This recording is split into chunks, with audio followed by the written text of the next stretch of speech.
Chapter 2. The Unwelcoming Committee. "Fire, Will!" "What the—" I started. The pink horse fired her cannon, no, I don't know how, unleashing a colorful ball of unknown terror upon me. I was knocked out of the house as the ball connected to my chest and exploded. I fell on the dirt road covered head to foot in confetti, streamers, and various small party decorations. The streamers were instantly soaked in the rain, making them easy to rip apart, but there were so many that they began to cling to me. I groggily rose up and immediately started clawing away at the paper decor that had suddenly wrapped around me. A sky blue missile blasted out of the house, a brilliant rainbow trailing behind it. I braced myself for another of the pink one's confetti barrage. Unlike the first projectile, however, this one was much more solid. It impacted my diaphragm, effectively knocking the wind out of me. It propelled me down the street. As it carried me, I managed to examine the colorful missile. Two wings protruded from both sides, each flapping frantically to keep us moving forward. The spectral mirage that trailed it was an echo of its similarly colored hair-like material at its front and end. I glanced to my chest to see two appendages branching off of the main body. It was definitely an odd shape for a missile. It wasn't until I saw a contorted face on a rounded head that I realized it was indeed organic. If it was organic, then it could feel pain. It was time to test its limits. I grasped its wings near the joints and twisted us into a frenzy of barrel rolls. I heard her cry out in fear once she lost control. We crashed into the ground, hard. Thankfully, at the last second, I maneuvered us to where she hit the earth first, with me surfing on top of her. She weakly groaned as our ride came to a sliding halt. The crash landing took its toll on me as well. As I rose and dusted myself off, I noticed a newly gained hole in my jeans over my right knee. It wouldn't have been a problem if I wasn't drenched in my blood. I winced as fire shot at my leg when I shifted my weight to the right. It would definitely become a problem if this scrimmage carried on too long. "Hold on, Rainbow! I'm a-comin'!" Before I could turn to meet the new voice, I felt a sudden constriction around my torso and upper arms. I whipped around to discover an orange horse. I needed to think of another name for them. Horse just didn't fit the bill. With a blonde mane and brown cowboy hat, holding a lasso in his mouth a few yards away. And I was on the other end. Had the situation been different, I might have been laughing my head off over the irony. She gave the rope a quick tug, either to pull me away from her fallen companion or to boast her position over me. "I have you now, you vermin!" she exclaimed, muffled by the rope. "Y'all ain't going anywhere." "Quick, think of something tough and intimidating to say." "Who said I was leaving just yet?" I retorted. I firmly grasped the rope with my hands and yanked for all I was worth. The orange pony, yeah, I like that, it fits, flew at me with its mouth still clenched on the rope. She landed at my feet, belly up, and eyes twirling in different directions, betraying her disorientation. I planted a foot on her stomach to pin her down long enough for me to undo my bindings. Another blast sounded.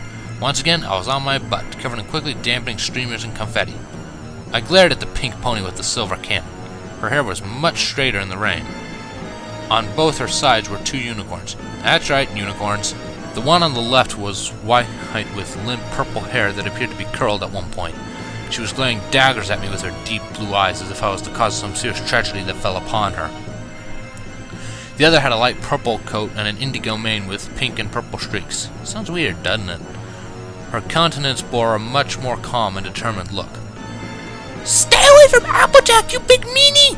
the pink one screeched as she fired yet another pile of party preparations. I was prepared this time, or so I thought.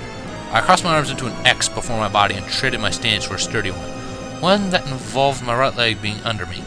The cannonball rammed into my arms, fragmenting away from my body, and pushed me back. Fire raced up my nervous system as my right leg took on too much weight. I quickly dropped into a kneeling position and cradled my bloody knee. Tears welled up in my eyes from the sudden surge of pain. I shouldn't have been crying over this. I'm sure plenty of people could have pulled a stunt like that and not even fall. Then again, I never really performed any task that required too much physical effort.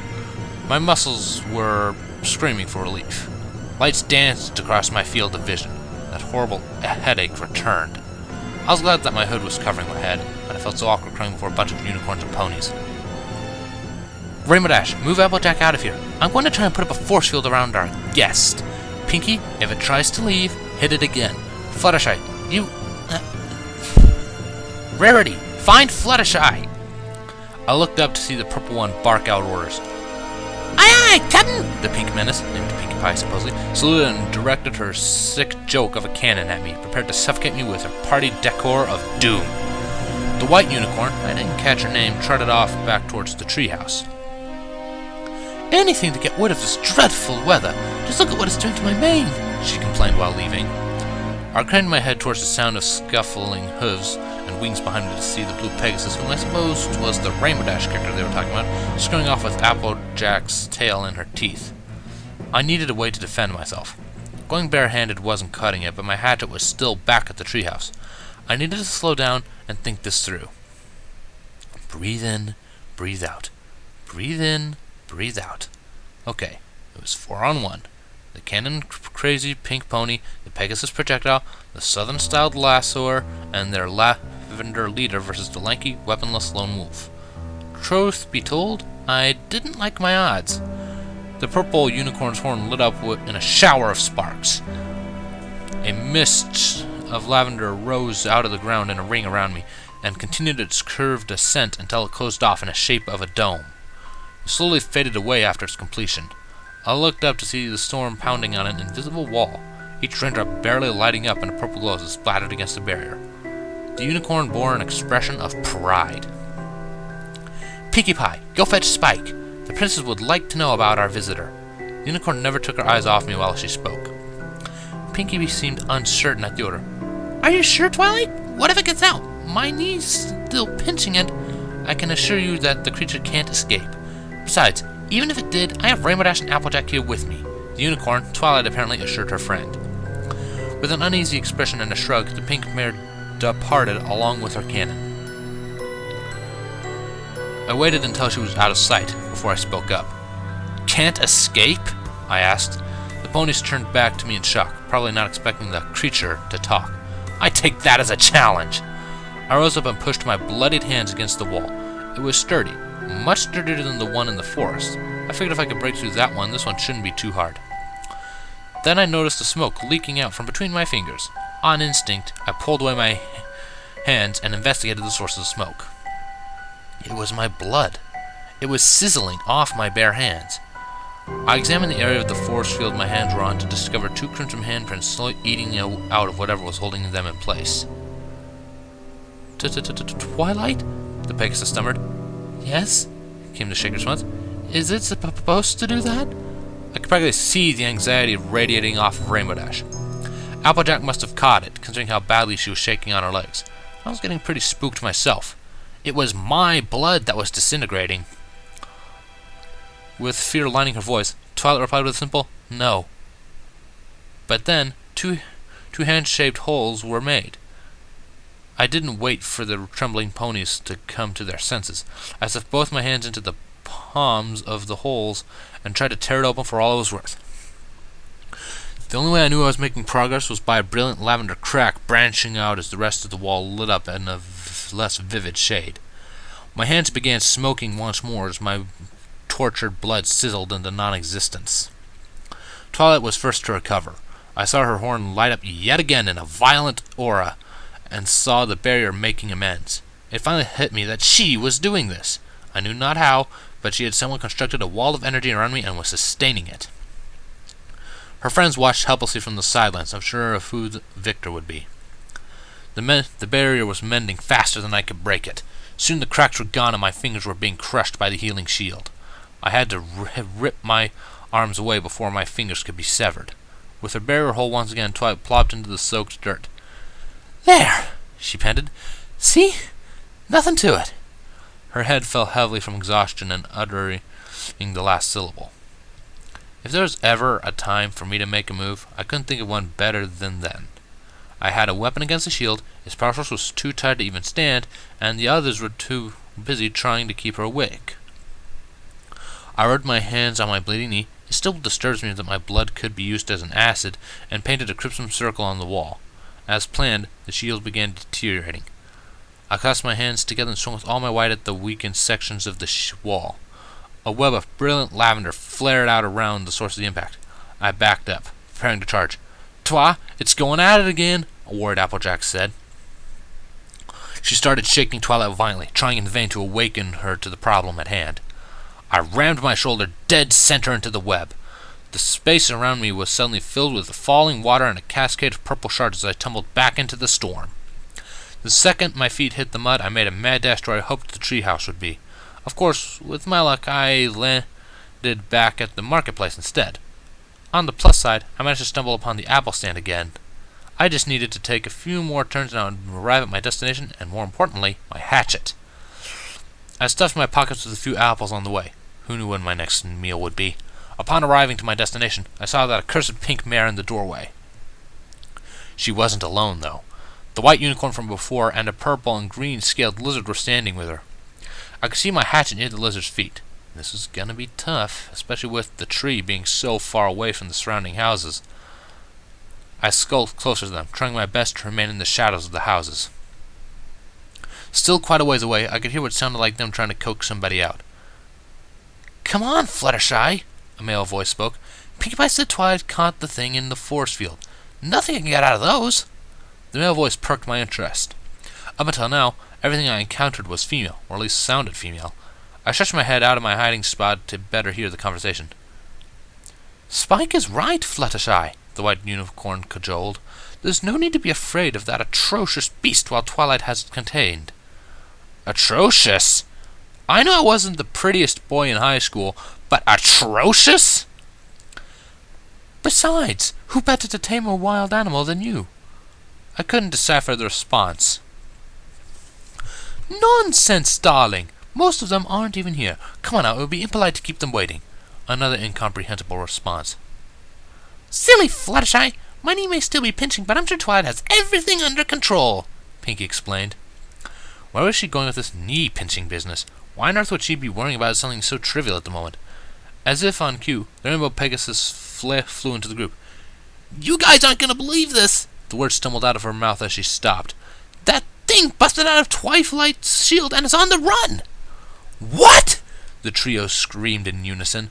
There was a fury of questions following. With my distance and the rush of words, I couldn't discern anything. Hey! Rainbow Dash yelled over the wave of questions. Twilight said we need to find it before it causes any more damage.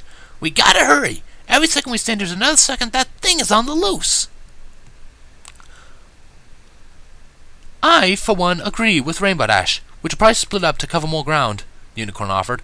What the heck was wrong with these ponies? Have they never heard a single horror story? Everybody knows that by no means you are never, ever supposed to split up when the monster's on the loose. Not to say that I was a monster, it's just a matter of perspective.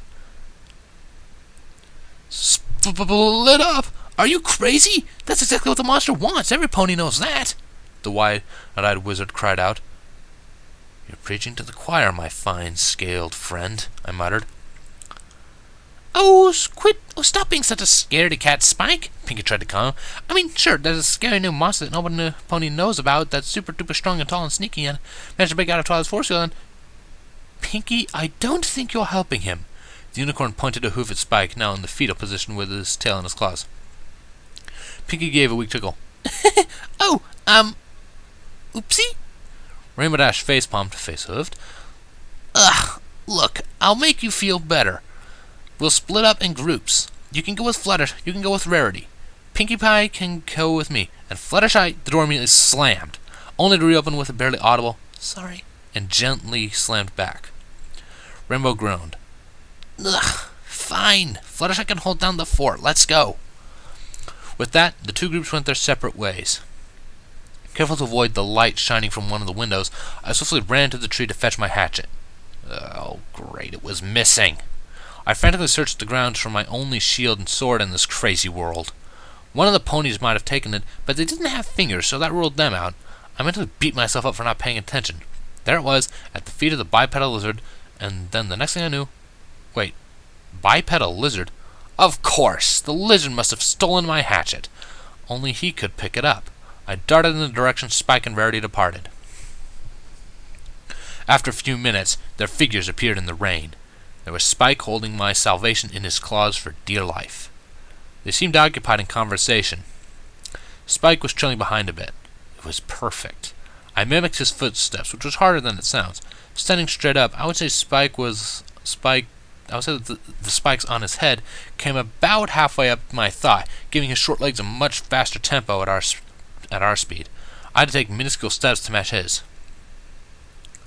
So, Rarity, what exactly did this thing look like? Oh, it was so strange. It looked like a lanky minotaur or a diamond dog with short arms. It was quite interesting, really. The most peculiar thing, though, was that it had a covered head to hoof and clothes. I couldn't see its face because of the hood it was wearing. What was it doing? When you saw it, that is. It was standing on top of Applejack, getting rid of a rope that was constraining it. It was starting to lean over her when Pinkie Pie shot it off her with her party cannon. What do you think it was going to do? I'd rather not think about it. Yeah, right, me too. The lizard cast a glance in the other direction. I could see a sliver of his white cornea. Thankfully, he snapped his head back to Rarity before I came into his field of vision. But I can't help it. What if he was trying to steal her or blow her up or... Spike let out a gasp. What if he was going to eat her? I stifled a snicker. This guy had a very active imagination. I had covered half the distance by that point. Spike, please. I'm sure it wasn't going to eat her. I don't even think it could if it wanted to. But you said for yourself that you couldn't see its face. What if it has a huge jaw with loads of sharp teeth? Spike. What if it has 100 eyes that stares into your soul so you can't scream? Spike. What if it doesn't even have a face? Spike! Honestly, you're going to give me nightmares. Would you please stop? I was practically right on top of him. It was now or never. I grabbed his left arm and lifted him up to my chest. I had to turn him to the side partially to keep his spine from puncturing my ribs. He let out a muffled scream as I pried my tool from his claws. Rarity turned around. Spike, what is it? Her voice escalated into a shriek as she beheld the towering figure holding her companion. A burning sensation enveloped my left hand as a bright green light erupted between my fingers. I released the lizard from my newly scorched hand. This was no lizard. It was a dragon. A freaking dragon! A cry of agony escaped my throat. I clutched my wrist, buckled down to my knees, succeeding only in having pain jolt up my leg as my scab knee hammered into the unforgiving wet earth. Take this, you ruffian! I only had enough time to glance up as a white hoof connected to the right of my head. The entire old world flipped underneath me. Colors flashed across my line of sight, most of which were red. My senses numbed, but I could feel a warm trickle curve down my face. The fabric of my hood stuck to my head. My body was hot. The headache was at its crescendo. The pain. So much pain. Kill them! Kill them for all the pain they have given us! A voice screamed in my head. I recognized it as my own, but at the same time it sounded so alien. Still, its reason was sound enough for my broken condition to accept. Peace was out the window. The time for retaliation was now. I ignored the momentary lack of sight as I jumped to my feet. I faced the quaking unicorn and lifted it by the throat. Aching nerves shouted in rebellion to my brain, but I ignored them. Nothing was going to get in the way of my revenge. Nothing. I slammed her into the ground, causing a small wave of mud to ripple away. I raised my burned hand and struck her head as hard as I could. Over and over and over and over. Rarity! I spun around on the tilting earth in the direction of the trembling voice. She was plastered across the dragon's face. Another pang of my headache jarred my senses. Kill. It bravely took a step forward. Stay away from her, you freak! I rose up from the bleeding unicorn and took a few trembling steps toward the nuisance. A jet of green flames erupted from its maw. The intense change of lighting blinded me. I stumbled back from the heat and tripped on my back. After the afterimage faded away, the dragon and the unicorn were nowhere in sight. Good riddance, I spat. Hunt them. Kill them. No, I breathed. Not worth it. Was I going mad? Talking to myself didn't seem like a good sign. But it didn't matter at the moment. Escape. Yeah, that was all that mattered. Any and every thought that didn't pertain to my survival was quickly ejected. The ponies, like the Timberwolves, had become the enemies, and I would not hesitate to revert to killing to achieve my escape. I ran through the maze of houses, trying to find a familiar landmark that could guide me to an exit. I came to what I presumed to be the center of town. The area was home to the largest building I've seen since arriving, and a rather tall statue of a very important-looking pony with both wings and a horn. There it is! I spun around to the voice. I could see Twilight charging her horn. I prepared for another force field and was shocked to see a purple beam of light shoot from her horn to my chest instead. A bright light burst from the impact and knocked me off balance. It felt like I was just tackled by my school's quarterback. The ground started tilting again. I struggled to stand back up as the ground suddenly sloped to the left. The unicorn fired again. Out of pure luck, the ground tilted to the right, causing me to dodge the bolt. I stumbled closer and closer to her, barely missing each blast from her horn. After multiple close calls and stumbling around, I was just a few feet away. She charged her horn again. There was no way she could miss at point-blank range, so I did what was sure to end in disaster. I dropped my hatchet and grabbed her by the horn with my good hand. White light flooded the area. The world spun around me as I fell a few yards away. My vision blurred as I glanced to where the unicorn lay. I crawled over to examine the damage. She was out cold. Now is the perfect time to strike down this nuisance once and for all. I grabbed my hatchet and prepared to swing. A rope latched on the middle and pulled my weapon away. Let's see y'all pull the fancy one this time. Applejack had returned, this time with more gusto. Instead of the rope in her mouth, like before, it was tied to the end of her tail. I still have a few tricks up my sleeves, I warned. I reached into my pocket and drew out an apple. There was no way I could throw it and hit her. I was horrible at that sort of thing. My condition wouldn't exactly improve my aim either. She was only armed with a rope, so the worst she could do was keep me from running. Perhaps if I got close enough I could beat her senseless with the apple? It was worth a shot. I waited for my vision to come back into focus. The storm had reached a crescendo, becoming an all-out downpour. Time slowed as we stared each other down. I drummed my fingers on the apple with anticipation. She whipped her tail, causing the rope to move along with it as if it was an extension of her own body. We each waited for the other to make a move. Lightning struck. On cue, we charged at one another. The orange mare maneuvered the rope around my legs and gave it a swift tug. The rope couldn't even fasten itself with the lack of a knot, but it still managed to hinder me. She took my sudden lack of balance as a chance to go deeper into the offensive. She covered the gap between us with a powerful leap. The second her forelegs made contact with the mud, she spun in 180 degrees and compressed herself to unleash what was sure to be a powerful buck. I anticipated her would-be strong kick and countered by doubling over to take the shape of what I hoped would be its path. It worked for the most part. Her hooves barely grazed over my stomach. It stung slightly, but it would have been much, much worse if I had actually been hit. I used my new posture to tackle the mare. My attack seemed to have more force behind it than I would have liked. We tumbled across the mud. A series of blows were exchanged between us as we rolled around. Eventually, our momentum wore off and she landed above me. I ain't gonna let you hurt any more of my friends, she growled. I was barely supporting her weight with my forearm. Then let me leave, I countered. Why, so you can attack another pony? What on earth are you talking about? I never attacked a pony. You guys attacked me. Horse feathers. Y'all expect me to believe a story like that? She retorted. The scowl on her face deepened. Name one time I attacked you first, and I'll give myself up, I challenged. Easy. How's about the time when you, no. Well, what out on Rainbow? She was obviously having a hard time remembering what never happened. It was time to go on the offensive. My thoughts exactly. I connected the apple to the side of her head. She went cross-eyed immediately, but she was still conscious. I beat her a few more times until she fell off. I rose out of the human-shaped impression and dusted off. I swept the mushy apple from my hatchet and returned to the two unconscious mares. I could kill both of you right now if I wanted to. Something in the back of my head enjoyed the thought of that. My gaze fell on the orange pony's lasso, then to the statue. A sick smile crossed my lips. But I want to try something a bit more comedic. A few minutes of mediocre roping and statue climbing later, I looked back to admire my handiwork.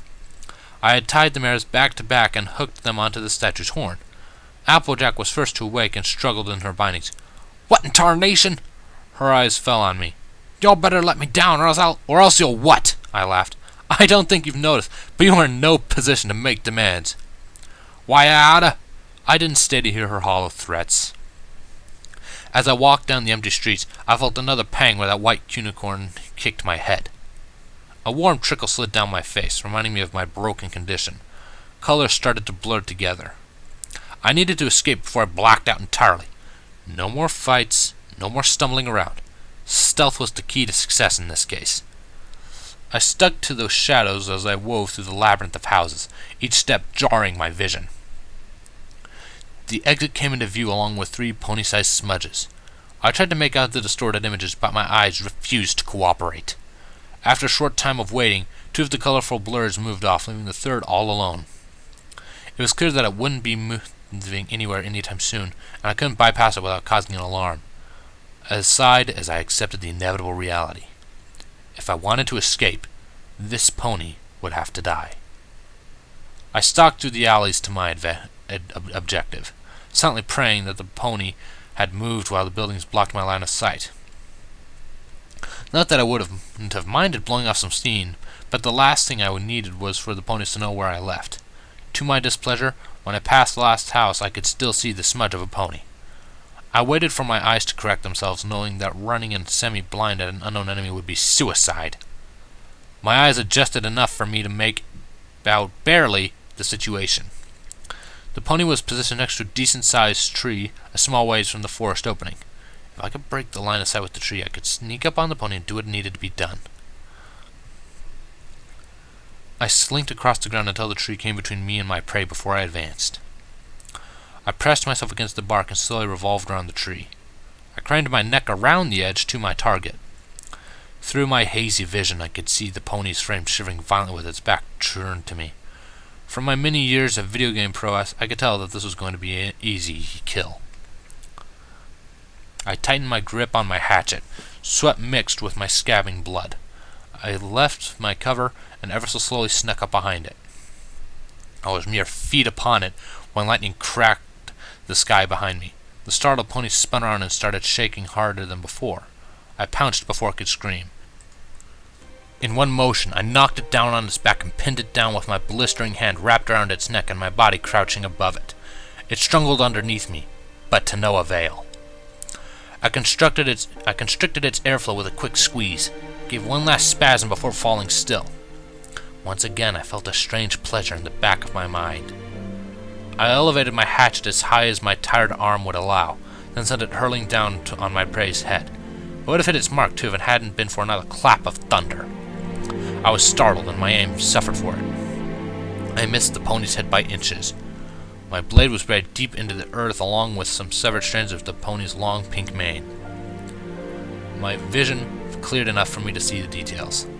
The pony had a long pink mane and tail, probably once smooth but now ruined by the rain and mud, accompanied by a faint yellow coat covered here and there by crimson blotches from the blood dripping from my body. It had wings with feathers matching the body in color. My heart nearly stopped when I saw its face.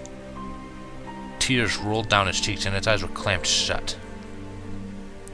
A quiet sobbing emitted from its mouth, cut off every now and then by random coughs. My headache intensified. What are you waiting for? Kill it! Now! I couldn't. No matter what, I couldn't bring myself to lift the hatchet. This pony wasn't like the others. It was different. It wasn't an it either, it was a she. She was a she. She could feel emotions just like me. She could cry just like me. She could feel fear just like me. She was more human than I thought, and I almost murdered her. She was mortally terrified, and I was the cause. I didn't recognize her as one of the ones who attacked me. She never tried to impede my escape. She was just standing there. She never attacked me. She never tried to hurt me. She was innocent, I whispered.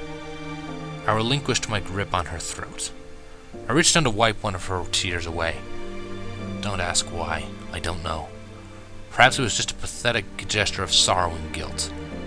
Perhaps I just wanted to prove to her that I wasn't a monster, that I didn't want to kill her.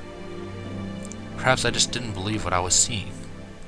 Regardless of my intentions, the reaction will forever be burned into my memories as long as I drew breath. The moment my finger touched her face, she cringed and wept harder than ever. Out of all the pain I received that night, nothing compared to what I felt then.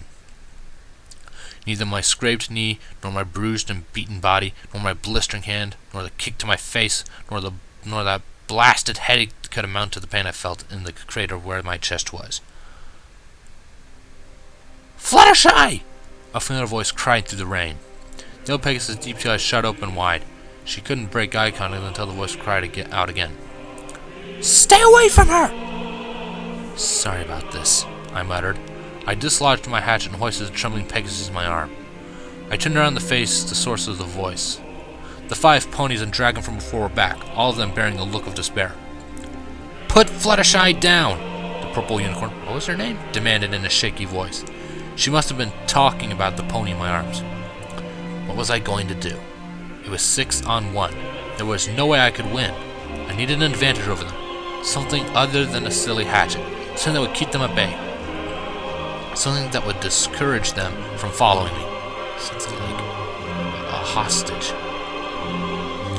I shifted the Pegasus in my arms for the ponies to see, as I supported her with my left arm wrapped under my forelegs. I brought the blade of my hatchet to rest under her chin. As expected, the other pony's eyes lit up in shock. "Listen up!" I shouted loud enough for them to hear over the pounding rain. "I'm going to walk into that forest, and none of you are to follow me. If you do..." I tilted the blade to expose Fluttershy's neck. "Well, I suppose you're smart enough to figure out the rest." I slowly backed into the forest. The rainbow-haired Pegasus started to make a move, but was cut off by the purple unicorn. "I'll let this one loose once I'm done with her," I assured. The canopy of the forest soon covered me and my hostage. I gingerly retreated deeper and deeper, casting frequent glances around behind me to make sure I wouldn't stumble on anything. Slowly, but surely, the entrance disappeared from sight. "Why are you doing this?" I looked down to see Fluttershy staring back with tear-filled eyes. The crater in my chest grew deeper with guilt. I don't know," was all I had to say. "I just want to be left alone right now." As soon as I was sure the others hadn't followed us, I dropped Fluttershy. "Go on. Run back to your friends. They're probably worried about you by now." I turned away and navigated myself through the thick floor of the forest. Galloping hooves thundered away from me. A sigh escaped me as they faded into the distance. The storm had lifted.